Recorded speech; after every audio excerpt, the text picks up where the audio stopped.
Franck Ferrand raconte sur Radio Classique.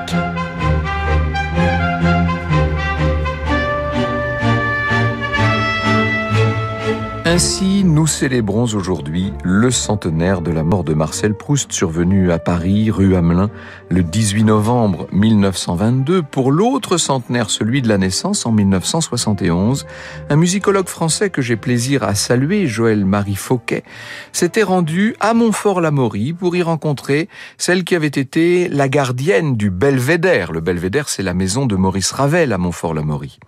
À l'époque, il y a donc à peine plus d'un demi-siècle, le nom de cette vieille dame n'était pas encore tout à fait aussi connu qu'aujourd'hui, même si on avait pu la voir à la télévision et l'entendre à la radio. Céleste Albaret était le grand témoin passionnant qu'il fallait rencontrer, puisqu'elle avait été la gouvernante, qu'est-ce que je dis ? Elle avait été l'ange gardien de Marcel Proust de 1913 jusqu'à la fin, c'est-à-dire pendant les 9 dernières années de sa vie. Les années qui ont été tellement essentielles pour la recherche du temps perdu. Céleste Albaret, un peu plus tard, devait faire paraître des souvenirs, et évidemment que les mémoires de Céleste sont aujourd'hui, font partie des classiques dans toute bibliothèque proustienne. Mais j'aime bien la façon dont elle a parlé à Joël-Marie Fauquet, l'espèce de naturel qu'on trouve dans cette interview. Patiemment, le musicologue a écouté Céleste Albaret lui raconter les dernières années de Proust, et patiemment, il a traduit tout cela pour nous permettre de savoir. Franck Ferrand sur Radio Classique. C'est d'abord mon mari qui a connu Proust à Cabourg, a raconté Céleste à Joël-Marie Fauquet. Il y avait à l'époque une petite société de voitures dirigée par Jacques Bizot. Jacques Bizot était un grand ami de Proust parce qu'ils avaient fait leurs études au lycée Condorcet ensemble. Mon mari a donc été pris dans cette société. Il allait l'hiver à Monaco, l'été à Cabourg, au Grand Hôtel. Et Proust descendait très souvent à Deauville parce qu'il y avait les Finali, Madame Strauss, qui était une grande et fidèle amie qu'il aimait beaucoup. Et un jour, il dit à Jacques Bizet: qui pourrais-je prendre, par exemple, quand je sors le soir ? La nuit, je rentre tard et je voudrais être en confiance avec le chauffeur. Et Bizet lui a dit: tu peux prendre Albaret, c'est un très brave garçon qui n'est pas très sympathique parce qu'il louche, mais qui est sérieux. Monsieur Proust est donc sorti quelquefois avec mon mari, dit Céleste. Il l'avait trouvé probablement comme complaisant et gentil, et mon mari avait aimé énormément la manière de faire de Marcel Proust, tellement charmant de gentillesse.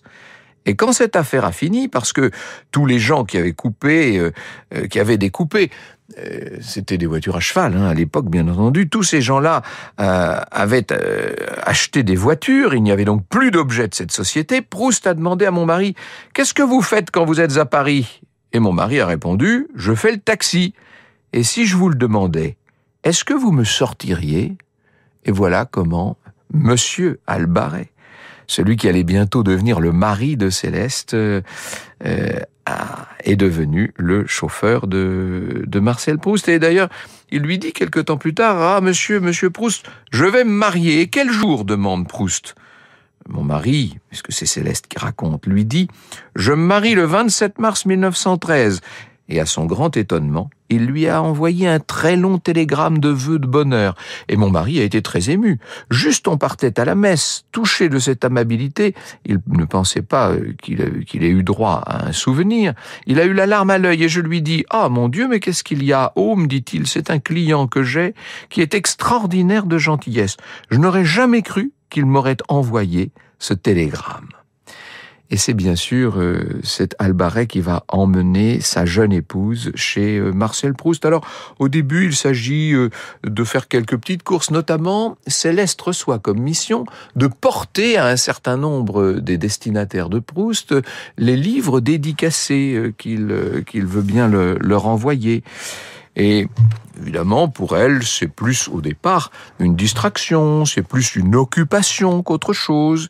Et puis, la relation entre Proust et Céleste Albaret va devenir de plus en plus sérieuse. Voilà que la femme du valet de chambre, c'est elle qui raconte, voilà qu'elle est opérée par le professeur Robert Proust. Le valet de chambre allait la voir tous les jours et on m'a demandé de venir tous les jours pendant l'absence, en cas que quelqu'un vienne ou qu'il y ait le téléphone. Proust n'a jamais sonné. Puis un jour, il a sonné, et alors, je fus étonné de voir cet homme allongé, un grand malade, mais j'étais tellement intimidé. Alors survient là-dessus la Première Guerre mondiale. Il m'a demandé de rester chez lui, dit Céleste Albaret. Il a dit à mon mari, le jour de la déclaration de guerre. Mon mari était mobilisé. Que devient votre femme dans ce cas-là ? Mon mari a répondu, je n'en sais rien, je l'ai pas vue. Alors Monsieur Proust m'a demandé si je voulais bien lui rendre le service de rester à la maison. Et finalement, je suis resté, dit-elle. Il y a eu un valet de chambre, 2, et quand ils sont arrivés, ils ne voulaient pas que ce soit les valets de chambre, il fallait que ce soit moi, parce que j'étais habitué. Ils ne voulaient pas de nouvelles figures. Les valets de chambre n'ont pas fait l'affaire.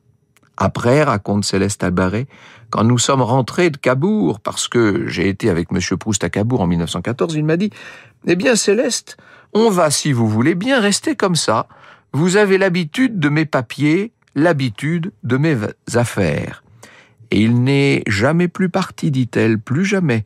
Et j'étais parvenu à avoir une affection tellement immense pour lui, avec lui. Il m'a modelé, vous savez, à son travail. J'y suis resté 10 ans.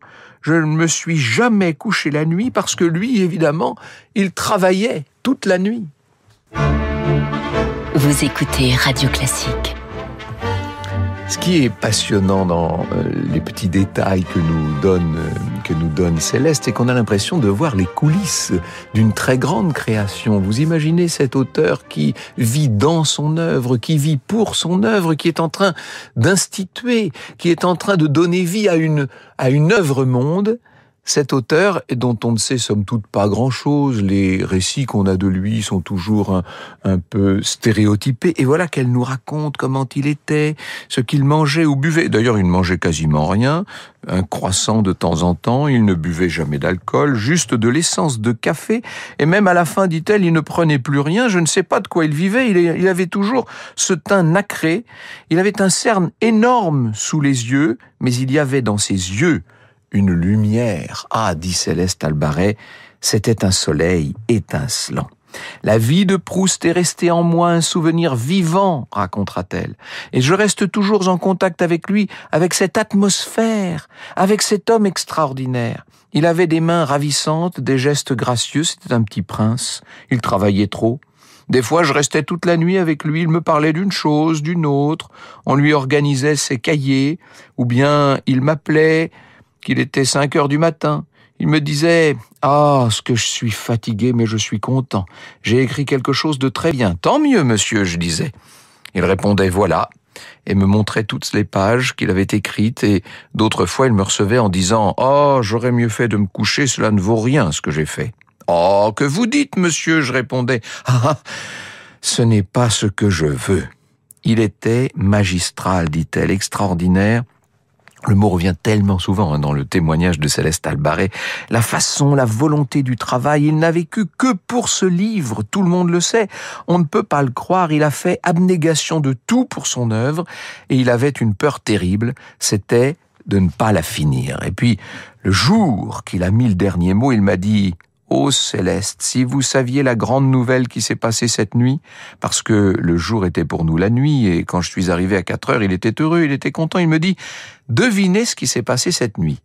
Il est arrivé une chose extraordinaire, laquelle ? Je ne pouvais pas deviner, je ne pouvais pas dire. Il a introduit quelqu'un dans la maison, il n'a jamais eu une clé d'appartement, il n'a jamais ouvert la porte à quelqu'un, il n'a jamais ouvert pour la porte pour entrer quand il était dehors. Il était donc arrivé une chose extraordinaire que je ne pouvais deviner. Il me dit avec une tête toute fière, pleine de joie, « J'ai mis le mot fin, Céleste. Je peux mourir maintenant. » Je dis, monsieur, je suis contente que votre rêve soit terminé, parce que quand il me disait, je lui répondais, « Eh bien, activez, mettez le mot fin, comme ça vous serez tranquille. » Croyez-vous que ça se fasse comme cela ? Alors je lui ai dit, j'en aurai des petites pages à coller et des corrections à faire. Il m'a répondu, c'est autre chose, avec un sourire. Tout le monde était à ses pieds. Tout le monde faisait le ménage quand il voulait seulement qu'on le fasse à cause du bruit. En bas, il y avait un docteur et au-dessus, un grand dentiste. Tout le monde était tellement gentil avec lui, toujours accordé, dit-elle. Alors on demande quand je dis on, évidemment c'est Joëlle-Marie Fauquet qui demande à Céleste Albaret ce qu'elle a lu de la recherche. Est-ce que vous avez lu Proust ? Non, non, dit-elle. Je n'ai lu que La prisonnière à fond, voyez-vous ?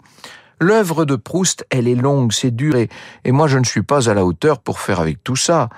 Mais moi qui ai connu Proust, qui ai vécu avec lui, je le retrouve et je retrouve tous ses personnages. Je vous dirais que tout ce qu'il m'a raconté de ses soirées me ramène à chaque personnage. Pour un, il y a plusieurs modèles, mais tous sont vécus. Tout est dit avec une telle finesse. Il a osé dire ce que personne, jusqu'à ce jour, n'avait dit.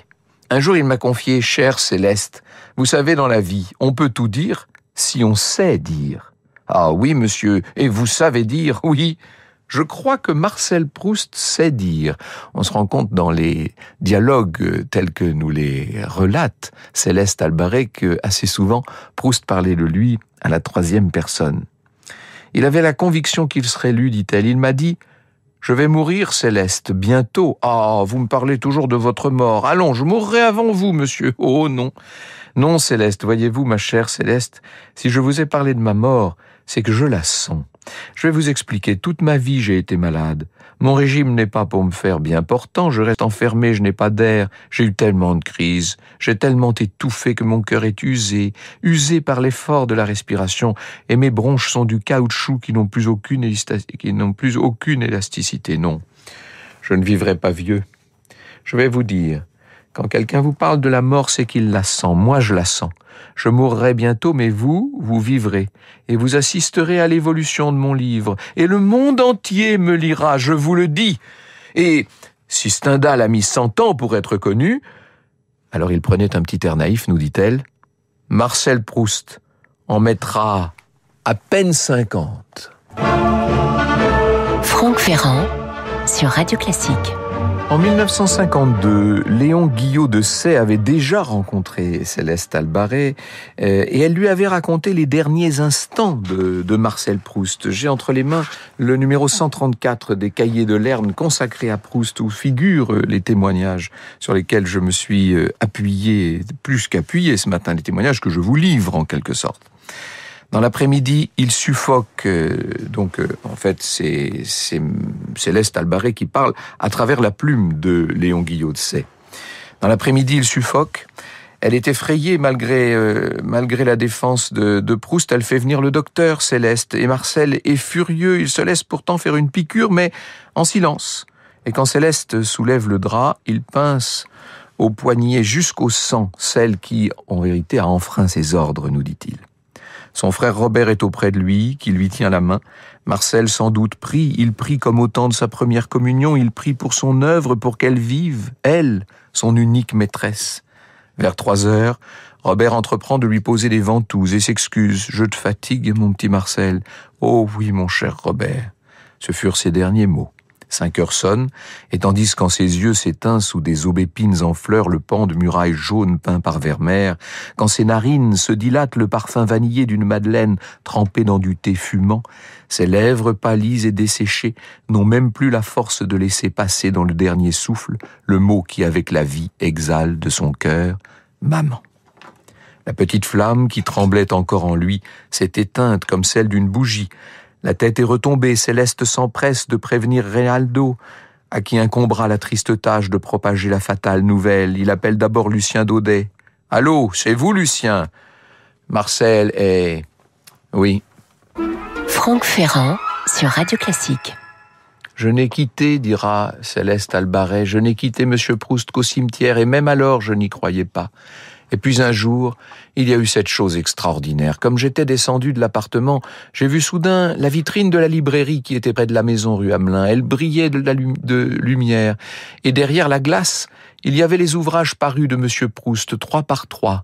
J'ai eu comme un éblouissement de ses presciences et de cette certitude qu'il y avait en lui, en pensant à la page de son livre où il parle de la mort de Bergotte, l'écrivain. On l'enterra, mais toute la nuit funèbre, aux vitrines éclairées, les livres disposés 3 par 3 veillaient comme les anges aux ailes déployées et semblaient, pour celui qui n'était plus, le symbole de la résurrection. Il faut croire que le libraire avait été parmi les premiers lecteurs de La prisonnière, paru pour le premier anniversaire de la mort de l'auteur, ou mieux encore, croire, comme Céleste Albaret, disparue en 1984, croire comme elle aux presciences de Monsieur Marcel. Vous écoutez Radio Classique.